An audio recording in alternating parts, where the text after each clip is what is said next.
Okay, I'm back from cleaning out the bore.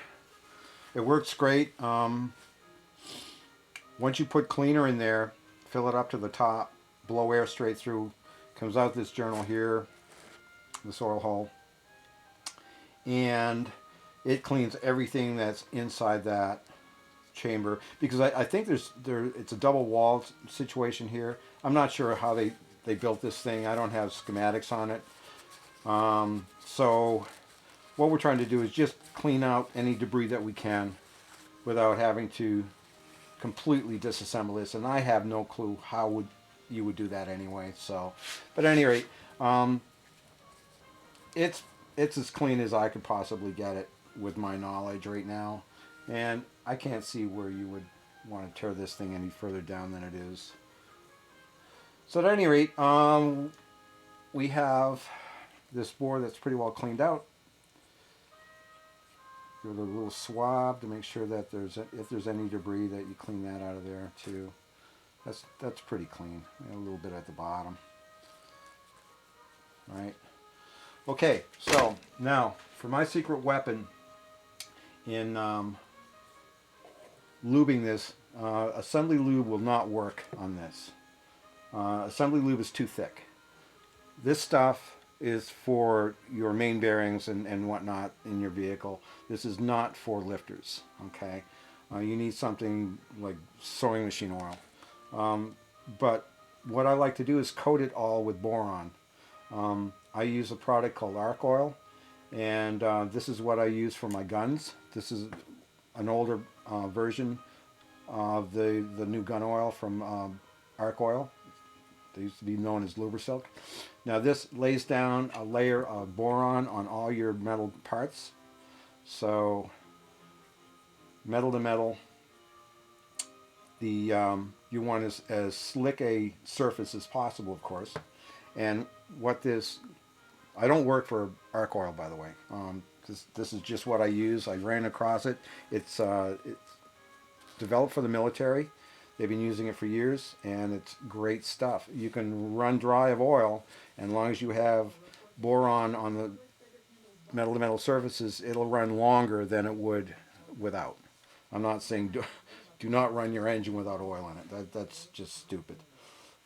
But if you have a situation where you need the best anti-friction made, I would recommend using the Lubrisilk or the arc oil.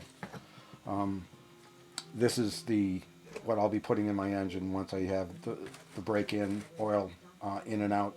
I'll add this with my regular oil. I use the Pennzoil, the stuff that's derived from natural gas. What do I use? A 10 or a 530 in my engine. Right, so clean out all your bits and pieces here. This is the check valve housing, the assembly, everything goes together. So this is the tricky part. This is where you need to take your keeper, this guy here, and you can't see it because of the black glove, that guy, that's all been cleaned. Give it another blast and dry it out. So the check ball, which is a pain in the neck to grab with these gloves. Okay, just nice and gingerly lay it into that check ball assembly. Now you have the spring. Now this little spring is essential to getting this thing right. So I put it on my ballpoint pen. You can see it there, that little tiny spring. That goes down inside this keeper, like so. Okay, make sure it is lined up so it'll receive the check ball. Right, so what I do is I take the check ball that's already been put in the check ball assembly housing, put that all back together like that, flip it upside down, Wish they'd make a rubber glove that you could just dip your hand down inside of a tub of the stuff and it'd come out just so. I mean, these are just so cumbersome. There's $1 million idea right there for somebody. All right, so get one corner of that keeper down into the inside groove and press the corners of the keeper down into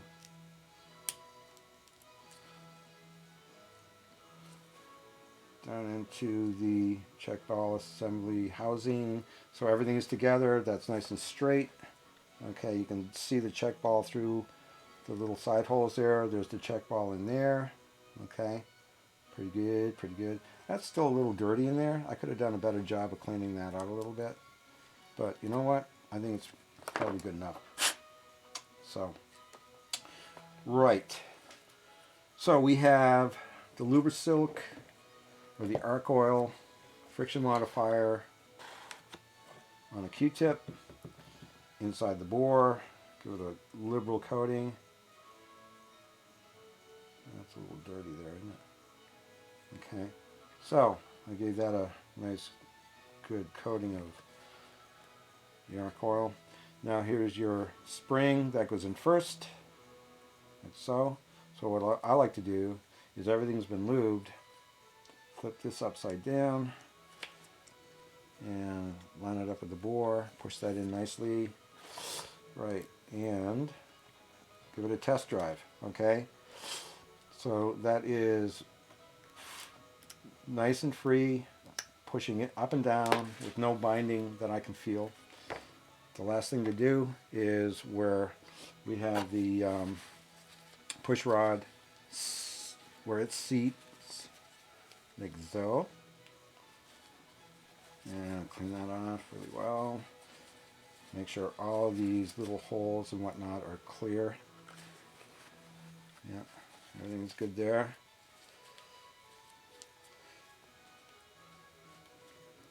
Slather some arc oil on there, like so. Arc oil here, a little bit more in there. You know, don't get stingy with the arc oil stuff. You know, make sure you get lots on there, because that stuff really reduces the friction of whatever it adheres to. And you don't want any kind of binding when it comes to your lifters, right? So with the ballpoint pen again, let's try this thing out. Make sure everything's working and it's not binding at all. It's completely returning to the top. And we're good there. Now the little cap, these are plastic, so take it easy, don't break it. I wouldn't know where to get another set unless you went to a junkyard and pull them out of an engine somewhere, and that'd be a pain, just to get a plastic cap. Line it up over the top of this thing just like you took it off, only in reverse, and push it down like so. Again with the arc oil, give it a nice liberal coating on the inside, on the outside, on the bore, so when it goes down into the bore on your engine. And the other thing is, these rollers do have roller bearings on the inside, so do what you can to get a little bit of arc oil down inside there to make them happy. And then once I'm done with this, what I'm going to do is I'll put them in a sealed container and put them by my stove for like 3 days. And what that boron will do is stick to the metal like glue and be there forever. So it will reduce friction by some wicked amount, like I think it's like 90-something% reduction in friction, and it'll protect all the metal surfaces that it's on. Like I said, I don't work for arc oil, but I do highly recommend this stuff because it works. I only use stuff that works. If it doesn't work, get rid of it. Move on to something else. But snake oil, yeah, whatever. Call it whatever you want. If it works, it works. All right. Thanks for watching, guys. If you like the video, give me a like. If you didn't like the video, then carry on. Bye.